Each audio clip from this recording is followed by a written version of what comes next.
प्रभु यही है वो दुष्ट विकलांग मनुष्य जिसके हमें प्राण हरने हैं। तो देरी किस बात की गुप्त जी, हम अभी इसके प्राण हर लेते हैं। ये क्या गुप्त जी, इसके प्राण क्यों नहीं आए? प्रभु एक बार फिर से कोशिश कीजिए। गुप्त जी हमारा यम इस बार भी खाली लौट आया। ये क्या हो रहा है प्रभु? लगता है इस यमपास की बुद्धि भ्रष्ट हो गई है। हे यमपास, इससे पहले हम क्रोधित हो जाएं, उसके प्राण हर के लाओ, ये आदेश है हमारा। ये क्या प्रभु की आज्ञा का उल्लंघन? असंभव, आश्चर्य। गुप्त जी तुम्हारा ये लैपटॉप नामक यंत्र कब काम आएगा? जल्दी इसमें देखिए। जैसी आपकी इच्छा प्रभु। दुनिया को धोखा देने वाले इस विकलांग ने आज अपनी मृत्यु को भी धोखा दे दिया। प्रभु सब गड़बड़ हो गया, सब सत्यानाश हो गया। क्या हुआ, हमें स्पष्ट शब्दों में बताइए। प्रभु इस विकलांग मनुष्य की मृत्यु आज नहीं है, बल्कि आज से 4 दिन बाद डागा के हाथों है, और हम इसको लेने 4 दिन पहले ही आ गए। ये तो आपने बहुत बड़ा अनर्थ कर दिया, आप हर बार गलती कर देते हैं। प्रभु ये सतयुग के लैपटॉप हैंग बहुत होते हैं, हैंग होने की वजह से सब हुआ है।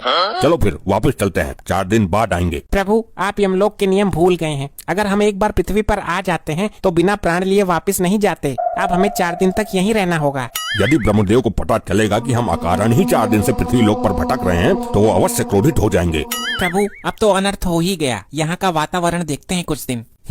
आपका विचार उचित है गुप्त जी। और प्रभु जब 4 दिन बाद डागा विकलांग को मार देगा तो हम उसके प्राण लेकर वापस चलेंगे।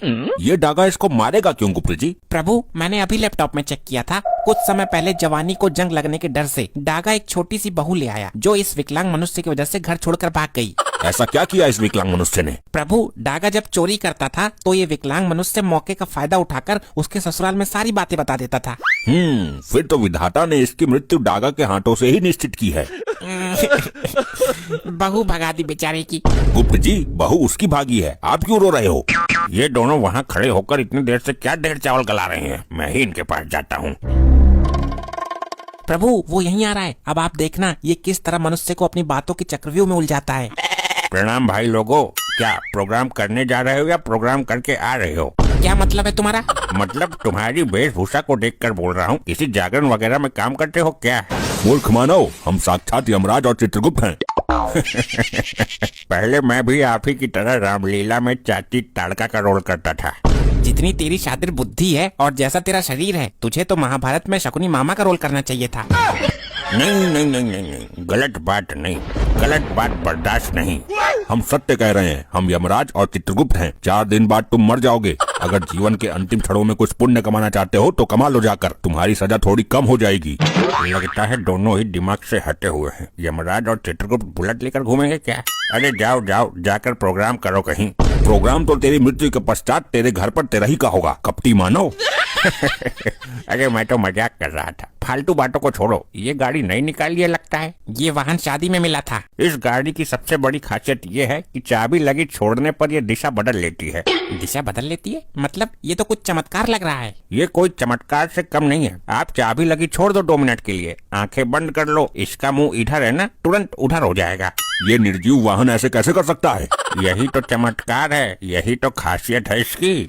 मैं नहीं मानता इन बातों को। ये विकलांग मनुष्य हमें भ्रम में डाल रहा है। अगर यकीन नहीं है तो ट्राई करके देख लो। चाबी लगा दो 2 मिनट के लिए, आंखें बंद करो, इसका मुंह इधर है, आंखें खुलने के बाद उधर मिलेगा। ये अपने आप घूम जाती है बिना चले। प्रभु क्यों ना इस चमत्कार को देख लिया जाए। आप नहीं मानेंगे चित्रगुप्त जी। ये लो, लग गई चाबी, अब कर लो आंखें बंद।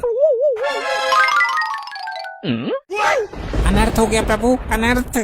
अनर्थ नहीं, उसको चमत्कार बोलते हैं गुप्त जी। गाड़ी कौन सी दिशा में खड़ी है? प्रभु गाड़ी खड़ी ही नहीं है, गाड़ी और विकलांग मानव दोनों गायब हैं। ये क्या, एक तुच्छ मनुष्य हमको ही चूना लगा गया। प्रभु ये लंगड़े लूले बहरे बड़े ही खतरनाक होते हैं धरती लोक पर। इस विकलांग मनुष्य को तो हम पताल से भी खोज निकालेंगे।